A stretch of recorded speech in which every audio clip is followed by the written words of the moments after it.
In our technological age of wonder, pollution and waste disposal is a growing problem. We are using natural and man made materials that have never been utilized in all of human history. Their production, use, and disposal are of great concern. Plus, we are concentrating some normally benign materials like phosphorus in environmentally damaging ways. At the same time, our consumerist culture is creating huge amounts of wastes. How we manage this and handle this waste varies considerably around the world. The management or lack thereof of sewage waste also has tremendous implications for public health. Garbage is defined as items or materials that should be discarded because they are no longer serve any purpose for us or of no use to us. We consistently generate massive amounts of garbage. Garbage is frequently associated with a strong odor, and large amounts of garbage may emit harmful fumes. As a result, we place such items in dustbins to be transported to distant locations in order to ensure that our environmental factors are perfect and sound. Garbage waste includes vegetables and fruit strips, extra prepared food items, waste paper, and plastic materials, and a variety of other waste items. Biodegradable wastes are any organic matter that can be decomposed into a simpler substance with the help of microbes. They are environmentally friendly and include all organic wastes derived from plants, agricultural wastes, and so on. Non biodegradable wastes are wastes that cannot be decomposed and cause pollution in our environment. These, these wastes include plastics, paints, metals, and glasses, which can be recycled. Sources of garbage include the following. Industrial wastes include those generated by power plants, compound plants, concrete production lines, food preparation businesses, and textile industries, with each delivering waste specific to the industry of which it is part. Domestic wastes include food remains, leafy food skins, apparel items, and used plastic items, and so on, and are generated by family units, offices, and schools, among other places. Commercial wastes are generated by commercial activities such as disposable plastic cutlery, food items, food bundles, textiles, and so on. And finally, agricultural waste includes waste generated by attempted food agricultural activities such as husks, expired medications, compost and pesticide containers, and so on. Seeing or finding massive piles of waste, old food items, construction waste, or used products dumped by the roadside, in the forests, or at non designated dumping sites is no longer uncommon. This trend is on the rise and increasingly becoming a problem because it hinders the objective of keeping the environment clean and can seriously impact wildlife and habitat. According to the environmental protection agencies and departments, this malpractice is referred to as illegal dumping and is considered unlawful because of the harm it causes to the environment. What's even sadder is even with the skyrocketing practice of illegal dumping, there are officially designated areas with proper integrated waste management systems that should be used but are not. Previously, people relied on new and creative ways to use old stuff. Still, in the contemporary world, most people are searching for new and better products, especially home appliances, clothes, and electronics. The throwing out of old devices and used home appliances has thus led to an increase in illegal waste dumping. The growth in the worldwide population is another reason for illegal garbage dumping. Since the overall level of waste production is positively correlated with the population on Earth, an increase in population automatically implies an increase in the amount of overall waste. People may use official waste disposal sites to get rid of large amounts of waste. However, a small but still significant number of people dump their trash illegally in the woods or other places. This problem is increasing with the rise in population since more waste is produced, thus the probability of more illegal dumping. The United States has over 3,000 active landfills and 10,000 closed landfills. Landfills are necessary for the proper disposal of solid waste. They reduce the amount of waste that it makes its way into the environment, help to prevent disease transmission, and keep communities clean. However, landfills still have significant environmental and social impact. While landfills are a societal necessity, there are practices that can reduce the reliance on landfills and decrease their effects on the biosphere. Environmental impacts of landfills include the following. The most pressing environmental concern regarding landfills is their release of methane gas. As the organic mass in landfills decompose, methane gas is released. Methane is 84 times more effective at absorbing the sun's heat than carbon dioxide, making it one of the most potent greenhouse gases and a huge contributor to climate change. Along with methane, landfills also produce carbon dioxide and water vapor and trace amounts of oxygen, nitrogen, hydrogen, and non-methane organic compounds.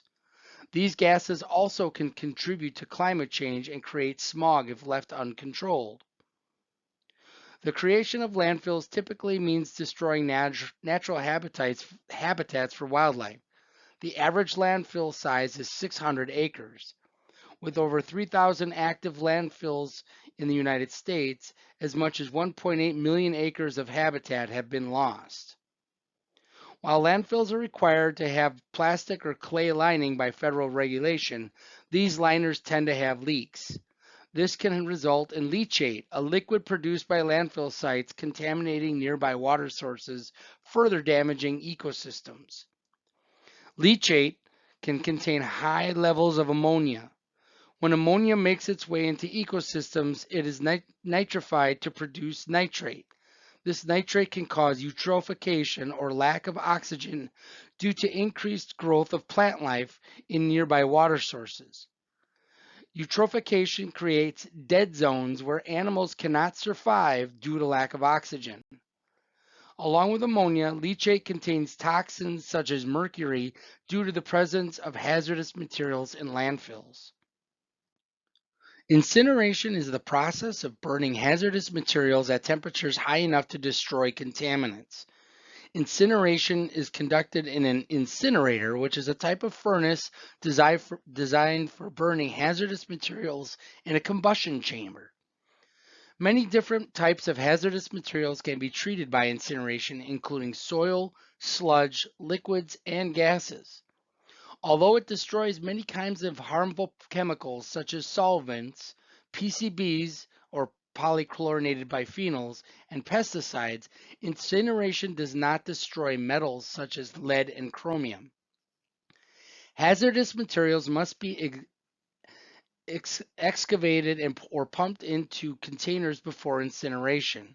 They may require further preparation, such as grinding or removing large rocks and debris or removing excess water. The materials are then placed in the combustion chamber of an incinerator where they are heated to an extremely high temperature for a specified period of time. The temperature and length of time depend on the types of waste and contaminants present. Air or pure oxygen may be added to the chamber to supply the oxygen needed for burning.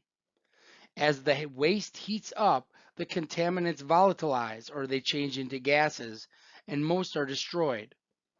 Gases that are not destroyed pass through a secondary combustion chamber for further heating and destruction. The resulting gases then pass through air pollution control equipment, which removes particulate matter, which are extremely small particles or liquid droplets, and acid gases. Acid gases such as sulfur dioxide are very corrosive. An incinerator that is properly designed and operated can safely destroy harmful chemicals.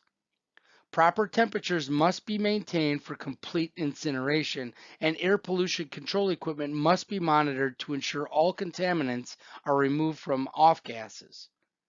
Hazardous materials transported to off-site incinerators are covered or contained in to prevent their release.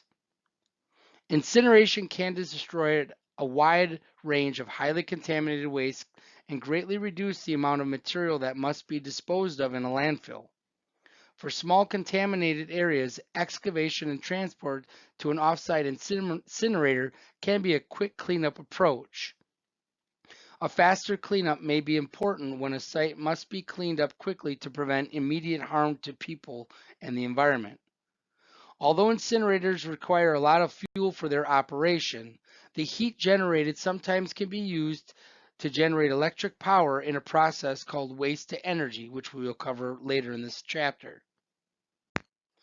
Until the 1970s, communities worldwide used the ocean as a dumping ground for waste generated on land. This practice changed, however, as the harmful impacts of unregulated disposal became better understood. Today, the deliberate disposal of waste or other matter into the ocean is governed internationally by the 1972 London Convention and 1996 London Protocol. Dumping sewage in the ocean has always been considered the cheapest and easiest way of disposing waste. The billions of tons of litter end up in the ocean each year reportedly bring 250 million tons of trash into the sea every year. However, reports also suggest that littering makes the aquatic life in the oceans and seas worse these days. Among all sorts of activities that pollute the ocean, dumping of garbage and other waste materials stands first in the list. Dumping involves depositing all the waste materials from factories and industries, tankers and ships, and sewage waste materials into the oceans and seas. Certain industrial wastage also includes radioactive materials. Even small amounts of these substances tend to have negative effects. The scale and the magnitude of ocean dumping are not just vast, but are so huge that our entire civilization could be wiped out with the intensity of careless dumping. The discharge of ballast water also causes the problem by way of ocean waste. Ballast water tends to proliferate and transfer organisms that debilitate the growth of naturally occurring fishes in a particular oceanic area. While the Great Pacific Garbage Patch is a term often used by the media, it does not paint an accurate picture of the marine debris problem in the North Pacific Ocean.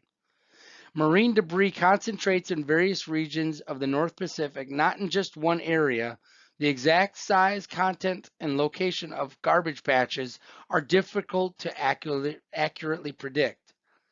The name Great Garbage Patch has led many to believe that this area is a large and continuous patch of easily visible marine debris, such as bottles and other litter, akin to a literal island of trash that should be visible with satellite or aerial photographs.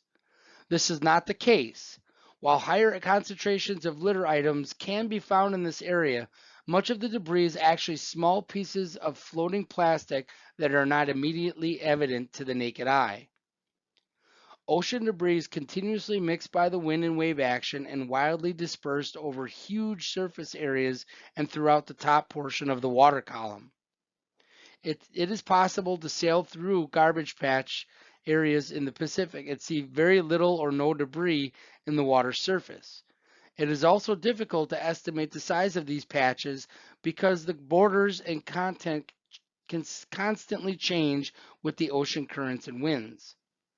Regardless of the exact size, mass, and location of the garbage patch, man-made debris does not belong in our oceans and waterways and must be addressed.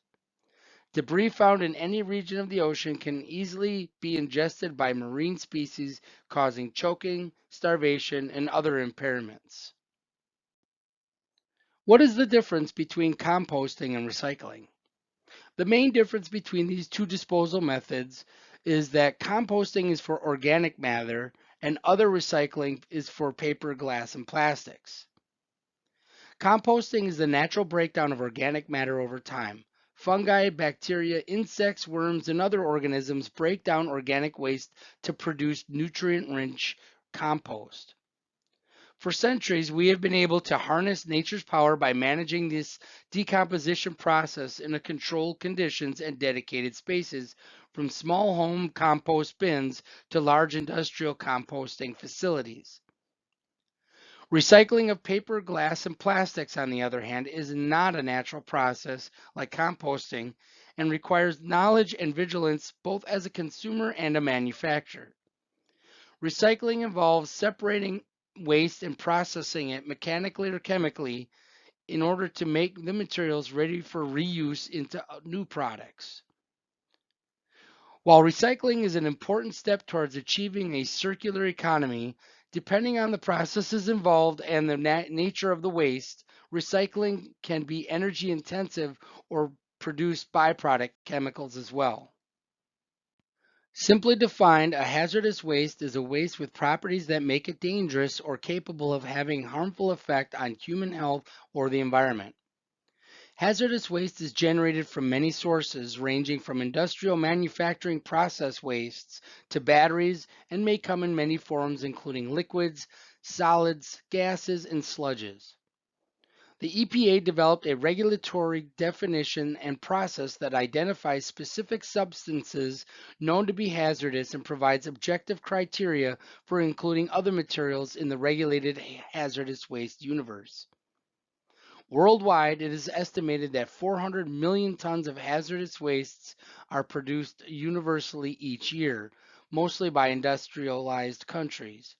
About 1% of this is shipped across international boundaries. Universal wastes are a special category of hazardous waste that in the US generally pose a lower threat relative to hazardous wastes, are ubiquitous and produced in very large quantities by a large number of generators. Some of the most common universal wastes are fluorescent light bulbs, some specialty batteries, cathode ray tubes, and mercury containing devices. Household hazardous waste, also referred to as domestic hazardous waste or home generated special materials, is a waste that is generated from residential households. Household hazardous waste only applies to waste coming from the use of materials that are labeled and sold for home use. The following is a list.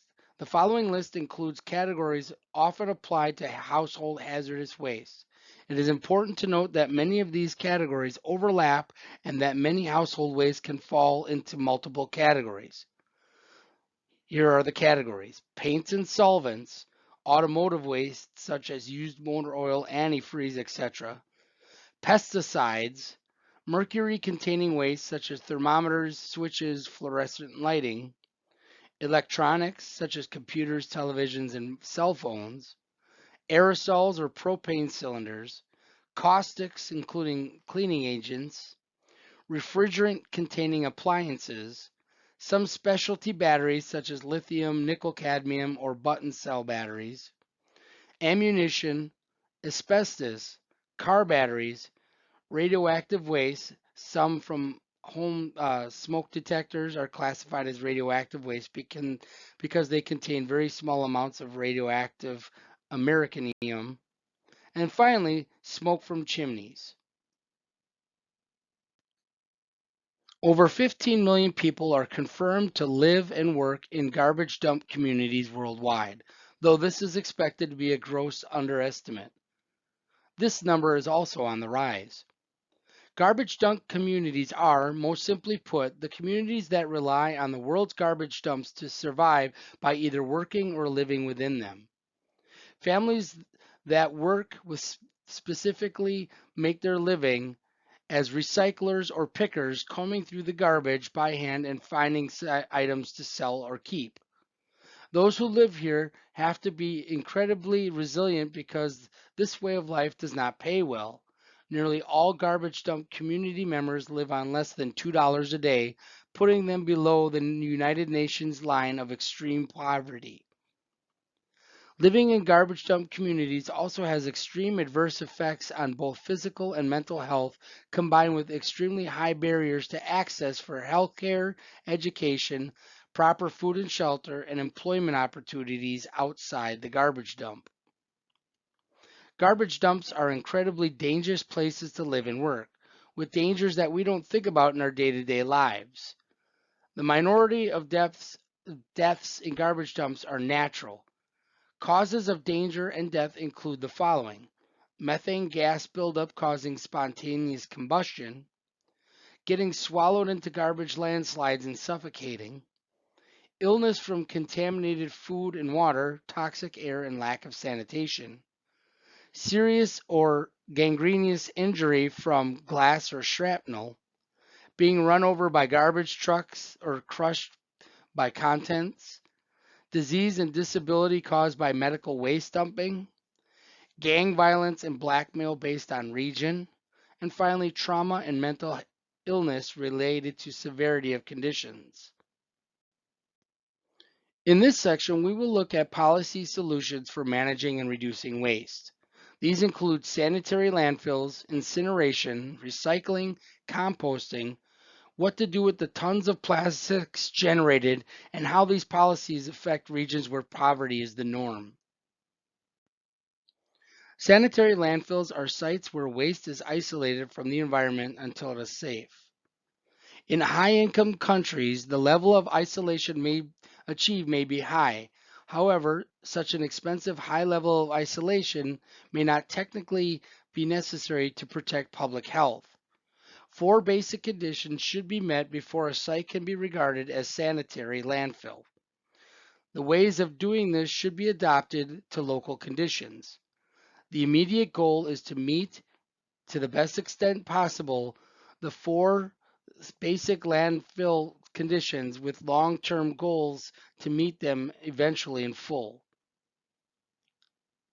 Small incremental improvements in landfill design and operation over the years are more likely to succeed than attempts to make a single large leap in engineering expectations. Large landfills will require more investment to improve standards than smaller sites. However, the unit cost of these improvements will decrease with increasing site size. There are financial and other benefits to sites along with operating lifetimes 10 years or more. Large regional sites serving 2 or more cities could be economically beneficial providing waste transport costs are not too high. At a minimum, 4 basic conditions that should be met by any site design and operation before it can be regarded as a sanitary landfill include the following: full or partial hydrogeological isolation. If a site cannot be located on land which naturally contains leachate security, additional lining materials should be brought to the site to reduce leakage from the base of the site and help reduce contamination of groundwater and surrounding soil. If a liner, soil, or synthetic is provided without a system of leachate collection, all leachate will eventually reach the surrounding environment. Leachate collection and treatment must be stressed as a basic requirement. Next, formal engineering preparations. Designs should be developed from local geological and hydrogeological investigations. A waste disposal plan and a final restoration plan should also be developed. Third, permanent control, which is trained staff should be based at the landfill to supervise site preparation and construction, the depositing of waste, and the regular operation and maintenance. And finally, planned waste emplacement and covering. Waste should be spread in layers and compacted. A small working area is what covered daily helps make the waste less accessible to pests and vermin. Sanitary landfills are considered as the most common waste disposal technique which aims to reduce or mitigate the potential risks associated with the environment and human health. Landfills are typically positioned in areas where prevailing land features can perform as natural buffers between the environment and landfills. Trenches are made in excavated soil and impervious liners are formed prior to burying waste in order to prevent escaping of hazardous materials. This slide shows an idealized design for a sanitary landfill to help mitigate any hazardous effect of the landfill and its contents. Hazardous waste may be destroyed, for example, by incinerating them at high temperature.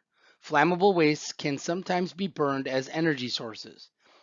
For example, many cement kilns burn hazardous waste like used soils or solvents.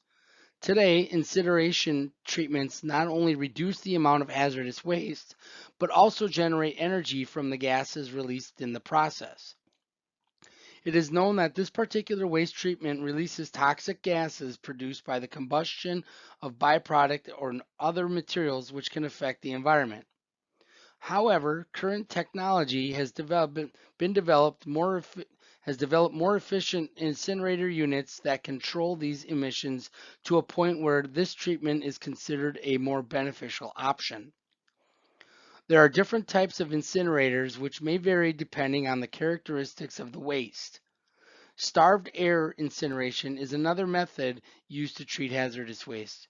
Just like in common incineration, burning occurs. However, controlling the amount of oxygen allowed proves to be significant to reduce the amount of harmful byproducts produced.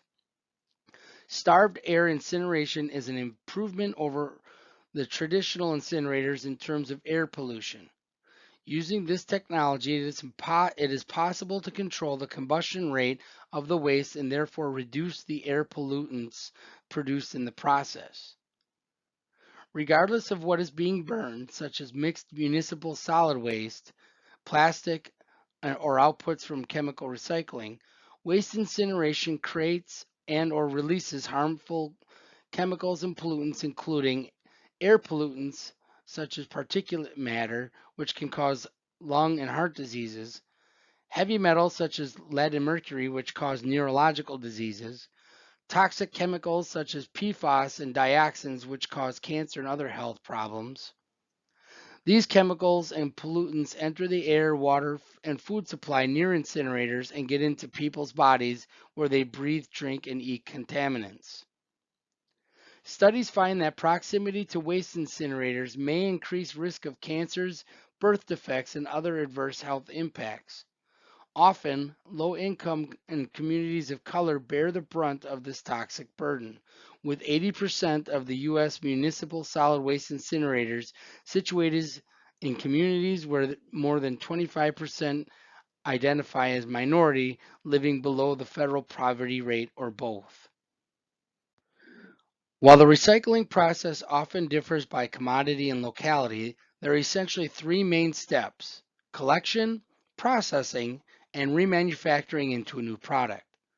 In the first step of collection, recyclable materials are generated by a consumer or business and then collected by a private hauler or government entity. Next comes processing.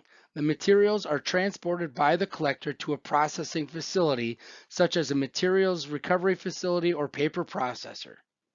At the processing facility, the recyclables are sorted, cleaned of contaminants, and prepared for transport to a milling facility or directly to a manufacturing facility.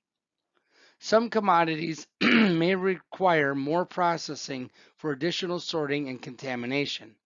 For example, glass and plastic are often sent to glass beneficiation plants and plastic reclaimers, respectively, where they are processed into mill-ready forms. Finally is the remanufacturing process. After all the processing is completed, recyclables are made into new products at recycling plants or other facilities, such as paper mills or bottle manufacturing facilities. Environmental, economic, and community benefits can be obtained from recycling. For the environment, recycling includes reducing the amount of waste sent to landfills and incinerators. It conserves natural resources such as timber, water, and minerals, and it prevents pollution and reduces greenhouse gases by reducing the need to mine and process new raw materials. For the economy, recycling increases economic security by tapping a domestic source of materials, and it saves energy. And for communities, recycling supports American manufacturing, conserves valuable resources, and helps create jobs in the recycling and manufacturing industries in the United States. Most Americans want to recycle, as they believe recycling provides an opportunity for them to be responsible caretakers of the earth. However, it can be difficult for consumers to understand what materials can be recycled, how materials can be recycled, and where the recycle where to recycle different materials. This confusion often leads to placing recyclables in the trash or throwing trash in the recycling bin. Composting is the natural process of recycling organic matter such as leaves and food scraps into a valuable fertilizer that can enrich soil and plants. Anything that grows decomposes eventually.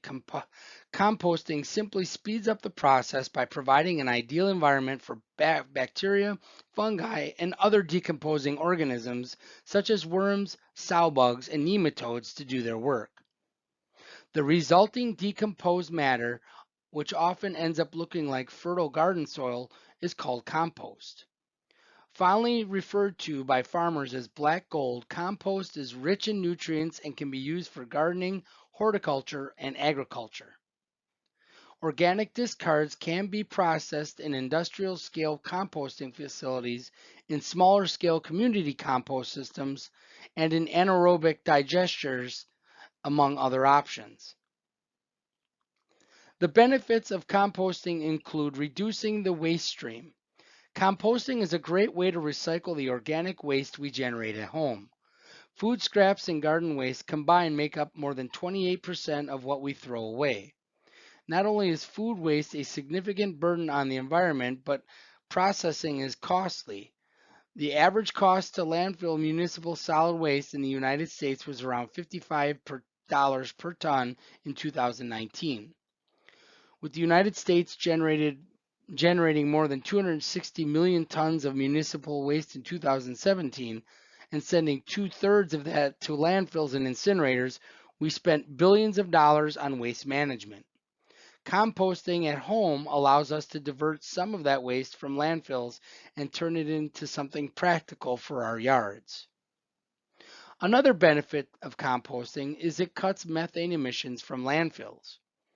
Typically, when organic matter decomposes, it undergoes anaerobic decomposition, meaning that it is broken down by microorganisms that require oxygen. When compostable waste goes to a landfill, it gets buried under massive amounts of other trash, cutting off a regular supply of oxygen for the decomposers. The waste then ends up going through anaerobic decomposition, being broken down by organisms that can live without free flowing oxygen. During anaerobic decomposition, biogas is created as a byproduct. This biogas is roughly 50% methane and 50% carbon dioxide, both of which are potent greenhouse gases, with methane being 28 to 36 times more effective than CO2 at trapping heat in the atmosphere over a century. Although most modern landfills have methane capture systems, these do not capture all of the gas. Landfills are the third largest source of human generated methane emissions in the United States. Composting also improves soil health, and lessens erosion. Compost is an essential tool for improving large scale agricultural systems. Compost contains three primary nutrients needed by garden crops: nitrogen, phosphorus, and potassium. It also includes trace amounts of other elements like calcium, magnesium, iron, and zinc. Instead of relying on synthetic fertilizers that contain harmful chemicals, composting offers an organic alternative. Research has shown the capability of compost to increase soil's water retention capacity, productivity, and resiliency. Composting also conserves water. Agriculture is a major consumer of water in the United States, accounting for approximately 80% of the nation's water use. Irrigation systems are effective but are expensive and time consuming for farmers to manage. Additionally, water is becoming increasingly difficult to obtain across the country. And finally, composting reduces personal food waste. Consumers are responsible for a staggering amount of wasted food. An average American family throws out about $150 worth of food per month, with 50% increase since the 1970s. Composting is a great way to recycle those discards instead of tossing them in the trash. Today, plastic pollution is a major source of contamination where the accumulation in the environment of synthetic plastic products to the point where they create problems for wildlife and their habitats as well as for human populations has reached a tipping point. By the end of the 20th century, plastics have been found to be persistent polluters in many environmental niches from Mount Everest to the bottom of the sea. Whether being mistaken for food by animals, flooding low-lying areas by clogging drainage systems, or simply causing a significant aesthetic blight, plastics have attracted increasing attention as a large-scale pollutant. Plastic is a polymeric material, that is, a material whose molecules are very large, often resembling long chains made up of seemingly endless series of interconnected links. Natural polymers such as rubber and silk exist in abundance, but nature's plastics have not been implicated in environmental pollution because they do not persist in the environment. Today, however, the average consumer comes into daily contact with all kinds of plastic materials that have been developed specifically to defeat natural decay processes, materials derived mainly from petroleum that can be molded, cast, spun, or applied as a coating. Since synthetic plastics are largely non-biodegradable, they tend to persist in a natural environment. Compared with materials in common use in the first half of the 20th century, such as glass, paper, iron, and aluminum, plastics have a low recovery rate. That is, they are relatively inefficient to reuse as recycled scrap in the manufacturing process because of significant processing difficulties such as low melting point, which prevents contaminants from being driven off during heating and reprocessing. Most recycled plastics are subsidized below the cost of raw materials by various deposit schemes, or their recycling is simply mandated by government regulations. Recycling rates vary dramatically from country to country, and only Northern European countries obtain rates greater than 50%. In any case, recycling does not really address plastic pollution since recycled plastic is properly disposed of, whereas plastic pollution comes from improper disposal. Almost 60 kilograms of hazardous waste is generated a year for every single person in the world, and the amount is increasing. In just one generation, the production of man-made chemicals has increased by 40,000% from 1 million to 400 million tons. Hazardous waste is a growing problem in the world, both in the amount of hazardous waste products that are produced and the increasing problem of where to store it and how to resolve it. An entire industry has grown up around the issue, and they are regulated by the EPA. The EPA seeks to protect both the environment and the human health through regulating business practices. Waste disposal and management companies are the arm of the waste industry that deal with the collection and remediation of waste. Hazardous waste can be anything from certain chemicals to waste products that cannot biodegrade to medical waste and radioactive waste too. It can also include waste when it does not break down that when it does break down causes toxic byproduct. Hazardous waste disposal is the process in which waste is collected, removed, and then remediated. The remediate waste means to either transform it into a safe waste product through treatment, isolation, or recycling. The end of the process requires that the hazardous waste be effectively neutralized and kept from being able to degrade and enter the environment. Products such as oils, paints, batteries require special care when you dispose of them as they may be toxic, flammable, combustible, explosive, reactive, or corrosive. These hazardous wastes can be liquids, solids, or gases and can pollute the environment and pose a threat to human health. They should not be dumped into the landfills with other waste products. Improper disposal of such products can result in pouring them down the drain or on the ground or in a river or in the landfills. They needed to be disposed of carefully to prevent hazards to humans and environmental health. As an integral part of social justice, environmental justice addresses discrimination, waste disposal, resource extraction, and other activities that result in environmental degradation and impact the most vulnerable communities. The overwhelming majority of incinerators, dumps, landfills, and burn facilities are located near low income communities, communities of color, and marginalized communities. On a daily basis, residents deal with the inadequate levels of noise, litter, increased vehicle traffic, smells, and air pollution.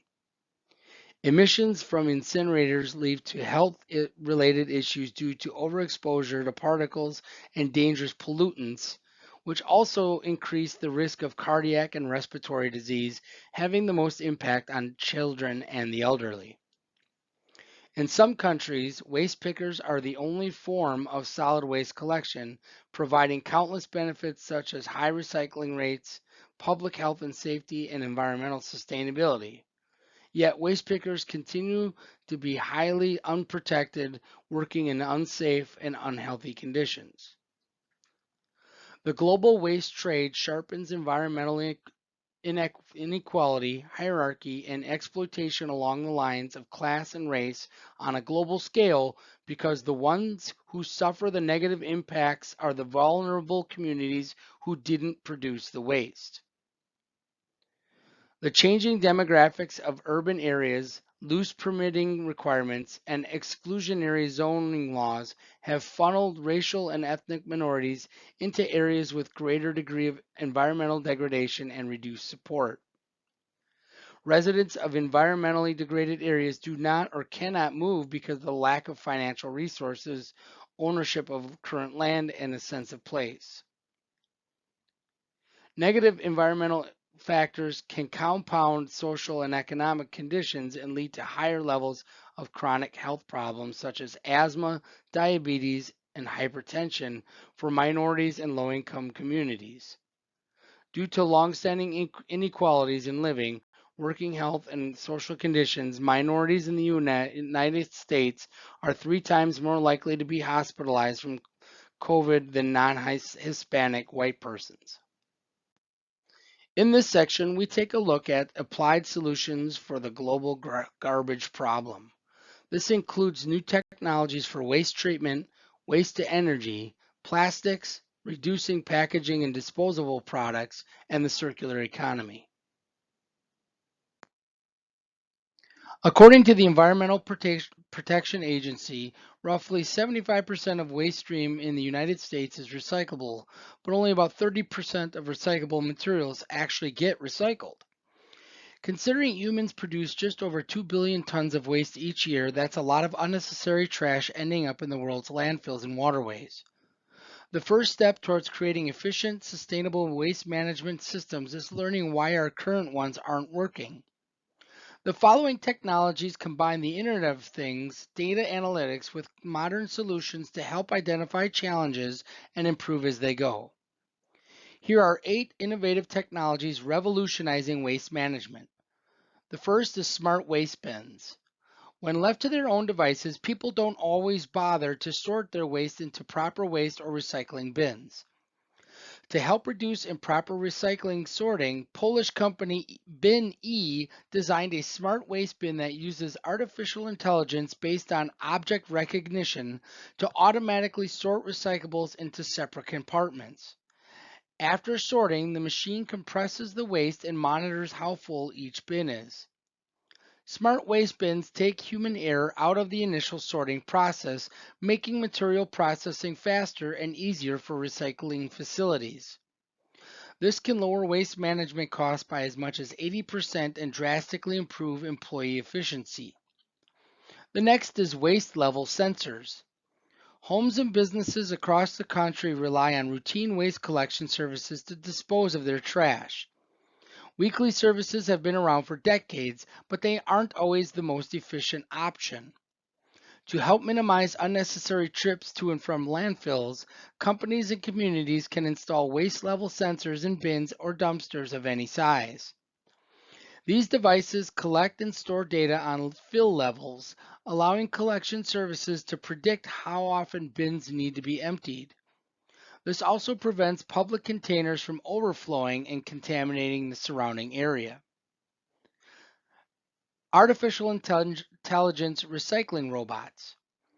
Recycling centers play a crucial role in reducing the amount of trash that ends up in landfills and waterways each year. However, a reduced workforce during the COVID-19 pandemic has left many centers struggling to keep up with demand. Fortunately, recycling robots powered by artificial intelligence can help pick up some of the slack. These robots are designed to accurately identify and sort recyclable materials, increasing efficiency and reducing the need for human workers. This not only saves recycling centers money over time, but also helps divert materials that would otherwise end up in landfills.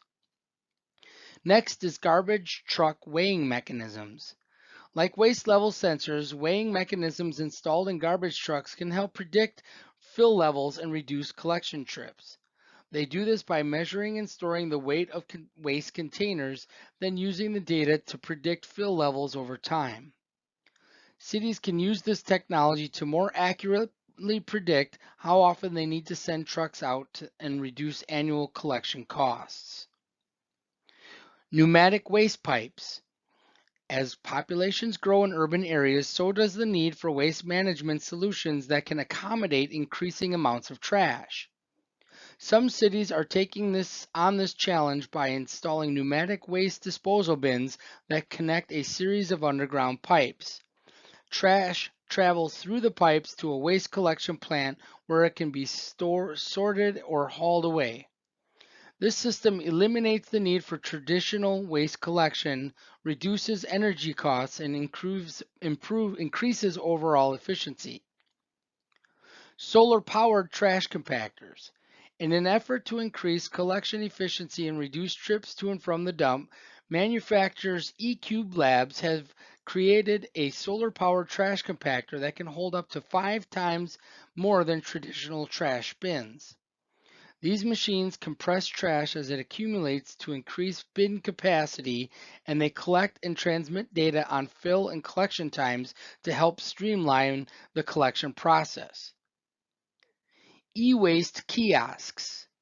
Electronic waste that is improperly disposed of can be harmful to both humans and the environment.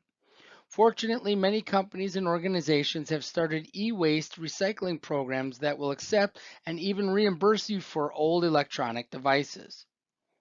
And finally, recycling apps. Sorting through contaminated waste is one of the biggest challenges for recycling centers. In an effort to limit unrecyclable materials entering these centers, organizations have released apps like Recycle Nation and iRecycle that make recycling easier for individuals. These apps provide users with information on recycling rates and location centers and their comprehensive list of materials to help users determine which items can be recycled. A waste-to-energy plant converts municipal and industrial solid waste into electricity and/or heat for industrial processing and for district heating systems, an ecologically sound, cost-effective means of energy recovery. The energy plant works by burning waste at high temperatures and using the heat to make steam. The steam then drives a turbine that creates electricity. Harnessing energy from waste isn't just a trash disposal method. It's also a way to recover valuable resources. Today, it is possible to reuse 90% of the metals contained in the bottom ash, and the remaining clinker can be reused as road material. There are several benefits and results to waste to energy. This includes it avoids methane emissions from landfills. It offsets greenhouse gas emissions from fossil fuel electrical production.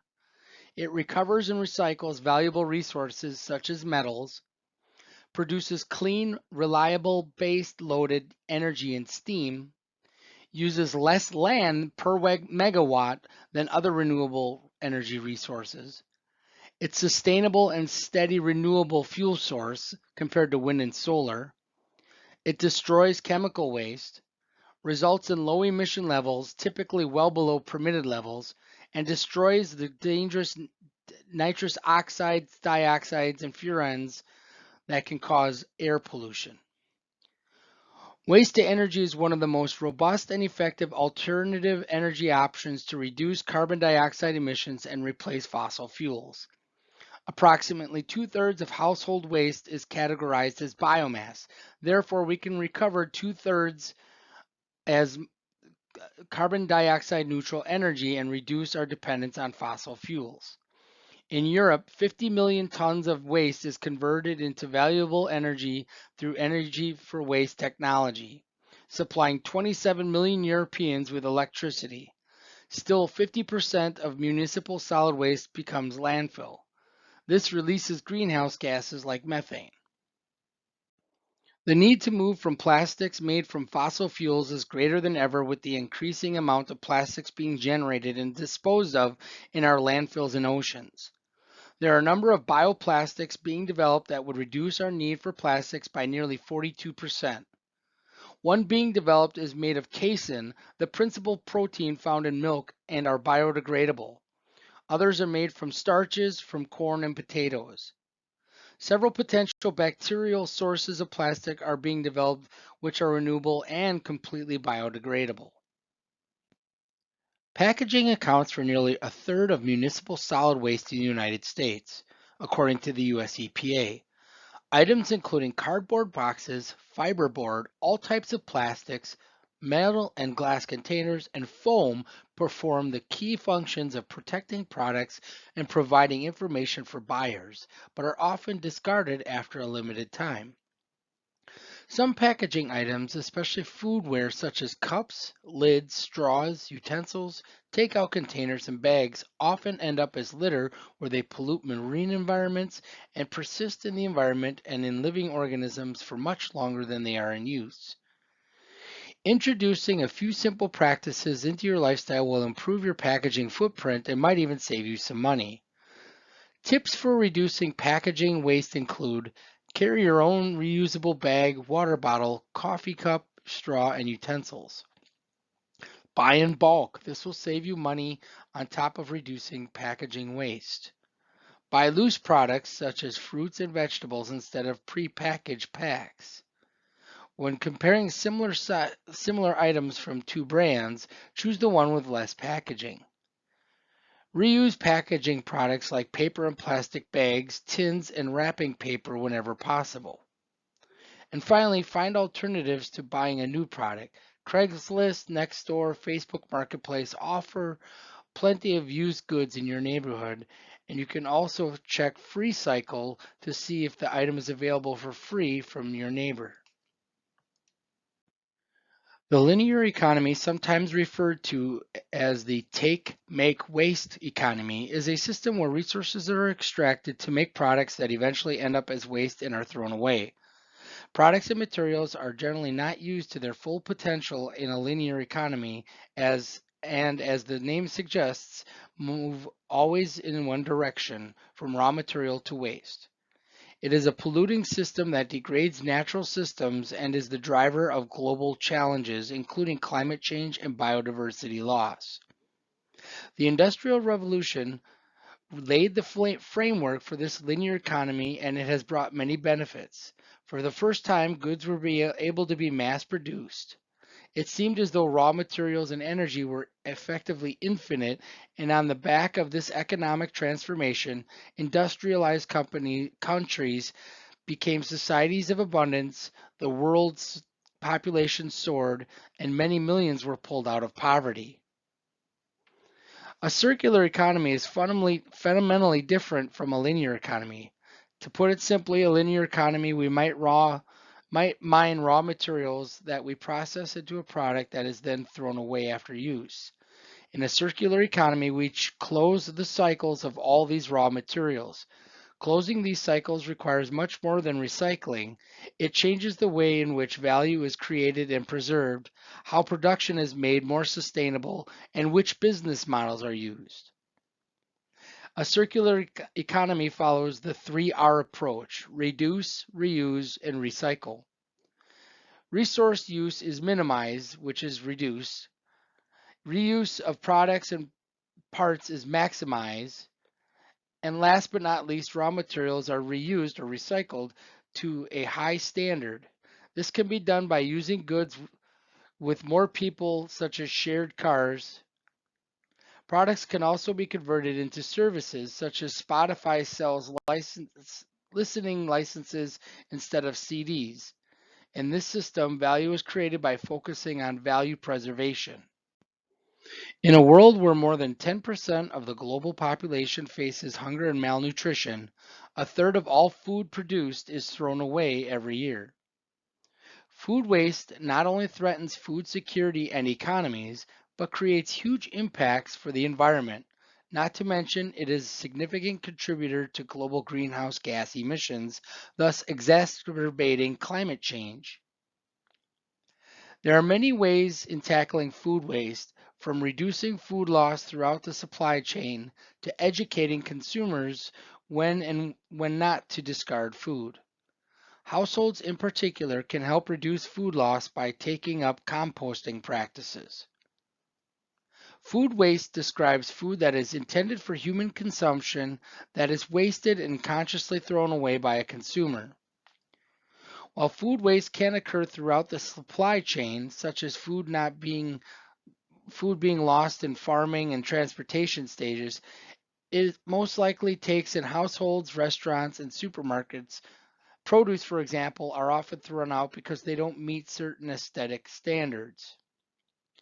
This growing phenomenon has a number of impacts on the environment. Discarded food often ends up in landfills, which releases methane, a greenhouse gas that is more than 25 times more potent than carbon dioxide if when it breaks down. If food loss were a country, it would be the third largest greenhouse gas emitter behind China and the US. Food composting can be applied at all consumer levels from restaurants to households. Individuals can easily compost a wide range of materials including fruits, vegetables, dairy products, grains, bread, coffee filters, eggshells, meat, and even newspapers instead of throwing them out in the bin. These materials that can be the materials that can be composted, such as fruits, vegetables, eggshells, coffee grounds and filters, tea bags, nutshells, shredded newspaper, paper and cardboard, yard trimmings, grass clippings, house plants, leaves, sawdust, cotton, wool, and hair and fur. Materials that can't be composted are plastics, glass, metals, coal or charcoal ash, dairy products, fats, grease, lard or oils, meat or fish bones, animal feces, and yard trimmings instead treated with chemical pesticides. Upcycling is having its materials and part be made into higher quality items as opposed to downcycling, where the material is made into lesser quality items and ultimately uses more energy to do so. There is a growing international movement to ban single use plastic bottles made from fossil fuels and even recommended by the Pope.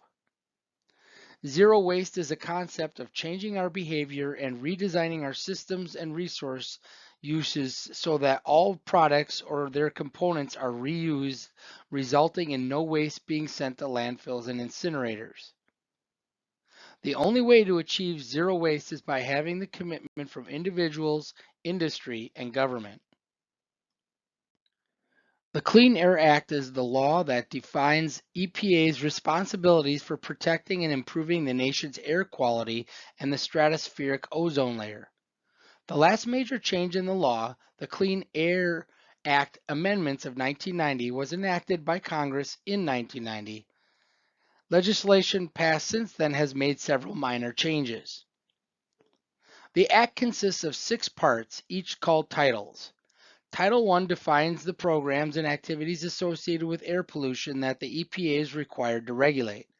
It includes very distinct guidelines on air quality and lists national standards that are required for the attainment of clean air. It requires permits for all new significant sources of air pollution. Importantly, it also spatially defines regions as attaining or not attaining particular air quality standards via the assessment of air quality guidelines. There are consequences to non-attainment. Plans must be developed to inventory and quantify all emissions from stationary and non-stationary sources and develop a timetable for ensuring compliance. Specific policies and measures must be outlined to achieve compliance. In addition, contingency plans must be made in case the region is not compliant in the future. Title II focuses on emissions from mobile sources. This act focuses on air pollution associated with moving vehicles, especially cars and trucks. It sets specific standards on air pollution emissions from individual cars. These pollutants include hydrocarbons, carbon monoxide, nitrogen oxides, and particulate matter. It also sets rules for the materials that may or may not be present in fuels. Title III reviews general provisions in the law and includes a number of different issues. Perhaps the most important aspect of Title III is that it allows citizens to sue for air quality compliance. What this means is that individuals can sue to require a non-compliant entity to become compliant with air standards. This provides a unique approach to enforcement of air quality standards. Title III also better defines air quality monitoring guidelines. Title IV stresses acid rain reduction by setting standards for acid-producing pollution, particularly sulfur dioxide and nitrogen oxides. It also provides incentives for the development of clean coal technology. This makes sense since coal-burning power plants contribute the acid-producing chemicals into the atmosphere. Title V requires permits and any major air pollution source. The permitting process makes emitters develop a report that summarizes the emissions of quantity and of regulated air pollutants and that outlines plans for pollution reduction. The permitting process is largely managed by state and local governments. Title VI provides rules for the protection of the ozone layer in the stratosphere. This is the layer of air that protects Earth from harmful UV radiation. Title VI lists the chemicals that are regulated, provides a timetable for their removal from use, and encourages research on alternative products. The law also provides a framework for international cooperation on removing these products from international production. Together, the compilation of rules set by the Clean Air Act provide a framework for the nation to regulate air quality. Many of the rules are managed in partnership with state and local governments. What is important in the context of the Act is that it comprehensively addresses many of the key issues associated with air pollution, individual large polluters like factories, many small polluters in transportation, and regional air quality problems. The Clean Water Act was passed by the U.S. Congress in 1972 in response to serious water pollution problems in the country. It was modified twice in 1977 and 1987. There have also been some modifications to the interpretation of the laws by the courts. Originally, the law was introduced to focus only on single point pollution. However, in recent years, it has been used to regulate non-point pollution like stormwater pollution. The law is divided into 6 main parts called titles. Title I and II focus on providing funding for research for technology, pollution control, and improved sewage treatment plants. This section of the law was intended to assist with identifying the best ways to manage water pollution and deal with a number of particular pollution sources, while also funding improvements in local sewage treatment plants to improve surface water quality. Title III of the Clean Water Act focuses on designing pollution standards and providing a mechanism for enforcement for the law and requires permits for discharging into surface water. Specifically, it requires science-based standards for water quality of sewage treatment plants and industrial pollution sources. It also sets parameters of pretreatment of waste products prior to their release into the environment for a number of industrial activities such as iron and steel manufacturing. Title III also initiated the development of a water quality standards program that sets standards for pollution levels in water based on risk to public health and the environment based on use of the water. When waters are impaired, they are placed on a list of impaired water bodies and plans must be made to make improvements. In addition, they are required to assess the water quality standards program of pollutants the water can receive. Along with the development of standards, Title III also sets guidelines for the development of a national water quality inventory conducted every 2 years. Each state and jurisdictional entity must submit a report summarizing water quality and defining issues within their borders that are of national significance. The enforcement aspect of Title III focuses on a number of fines and amount of jail time that can be given to violators. First or second time offenses can be up to $50,000 a day for water quality offenses. Intentional violations that put people at risk can lead up to 15 years in prison and fines up to $1 million for an organization. Title IV details the rules associated with managing discharge pollutants. It sets guidelines that states must follow in managing pollution permits. Title V provides guidelines that protect employees who disclose pollution problems within their companies, otherwise known as whistleblower protection, and allows individuals to sue an individual or organization that violates the Clean Water Act. It also allows individuals to sue the EPA for failure to regulate an offense. Finally, Title VI provides funding for state and local governments to develop large projects to improve water quality in areas such as sewage treatment and non-point pollution. The Clean Water Act has been very effective at improving water quality in the United States. While there are many remaining problems, particularly nutrient pollution from non-point water, not stormwater pollution from cities and agricultural fields, many of the surface waters in the nation are much cleaner today than they were when the Clean Water Act was passed. Thousands of contaminated sites exist nationally due to hazardous waste being dumped, left out in the open, or otherwise improperly managed. These sites including manufacturing facilities, processing plants, landfills, and mining sites. The Comprehensive Environmental Response Compensation and Liability Act, commonly known as Superfund, was enacted by Congress on December 11, 1980. This law created a tax on the chemical and petroleum industries and provided broad federal authority to respond directly to releases or threatened releases of hazardous substances that may endanger public health or the environment. Over 5 years, $1.6 billion was collected, and the tax went to a trust fund for cleaning up abandoned and uncontrolled hazardous waste sites. The Superfund program has three primary functions, including the following: establishing prohibitions and requirements concerning closed and abandoned hazardous waste sites, providing for liability of persons responsible for release of hazardous waste at these sites, and establishing a trust fund to provide for cleanup when no responsible party could be identified. The Superfund law authorizes two kinds of response actions.